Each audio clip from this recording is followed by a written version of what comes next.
Yes. I do like 70% off sales. When that happens. Okay, so 70% off. How much does a pair of Levi jeans cost? $60. 60 bucks at JCPenney? We're talking about buying at JCPenney. So we're buying a brand new pair of jeans.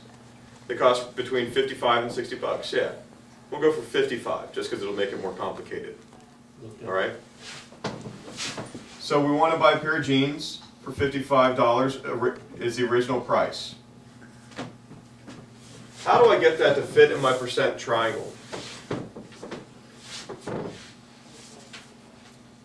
55. Do you know the percentage? I do know my percent. Where does that go? And the right corner, that corner. Okay, good.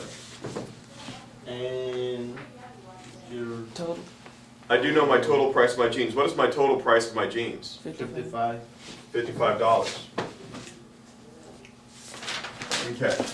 So what we're going to be doing right now is we're going to find how much money we will be saving. We're going to find out how much 70% of 55 is. It's not going to tell us what the final price of our jeans will be. It's going to tell us how much we're saving in the sale. So in order to find this, what do I need to do? Multiply. I'm going to multiply. What multiplies?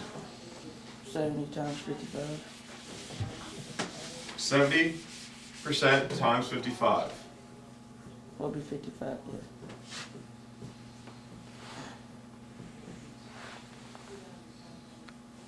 Equals our part. That's what we call that top section of the triangle, right? Okay, if I multiplied 0.4 times 100 to give me 40%, what do you think I need to do to take 70% and change it into a decimal? 0.70. It will be 0.70. What did you do? Moved the decimal over twice. So you moved your decimal twice. That is a quick shortcut to doing it. Taking your decimal, which is here, moving it 1, 2. That's a quick way of doing it, but what are you doing? What is the math process that allows that shortcut? Dividing it by 100. You're dividing it by 100. 100 will go into 70. How many times? Well, I can't do it, so I put it in a decimal, raise that decimal into a 0. How many times can 100 go into 700? 7. 0.7, 0.70, they are the same number. Because if you multiply, you move over to the right, and if you divide, you move to the left. That's right. If I'm trying to make it from a percent to a decimal, from the decimal Why do you do it like to a percent to a decimal, it goes that way. If we want to take it from a percent, from a decimal to a percent, okay, it depends on where you want to start and where you plan on finishing.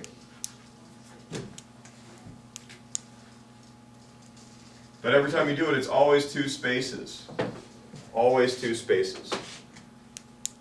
Okay? So, what is 55 times 0.7?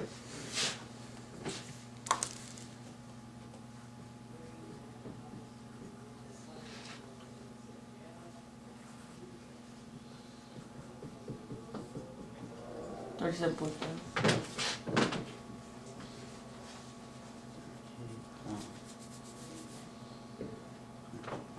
38.5. So that's our part. Oh. Okay. Yeah, you're right. So what is 38.5? Is that how much I'm going to pay for my jeans? No, it's not how much I'm going to pay for my jeans. What do I need to do to figure out what the cost of my jeans will be?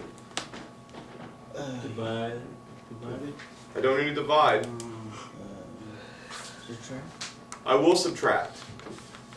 Because what is 38.5?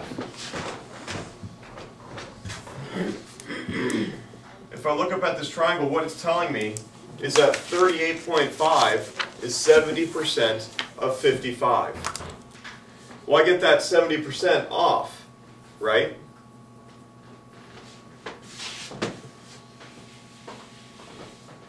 So then I take that 38.5 and I subtract it from 55.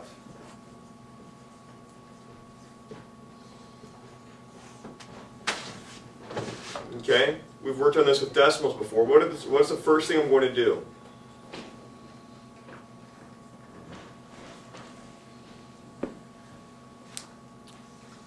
Line up your decimal. I need to line up my decimals. Are my decimals lined up? Put a zero in here. Okay, I'm going to put a 0 next to that 55. Good. That way, I'm not just going to subtract, saying that, oh, well, that's nothing there, it's 5, because there's always a 0. Remember that ancient Egyptian philosopher? 0 means the absence of 1. 26. So you're gonna make that 26. 10 barrel. 5. 6. What's 4 minus 8? Can't do it. Gotta borrow again. 14 minus 8 is 6. 4 minus 3 is 1. So you're going to be paying how much for your pair of jeans? $16.50.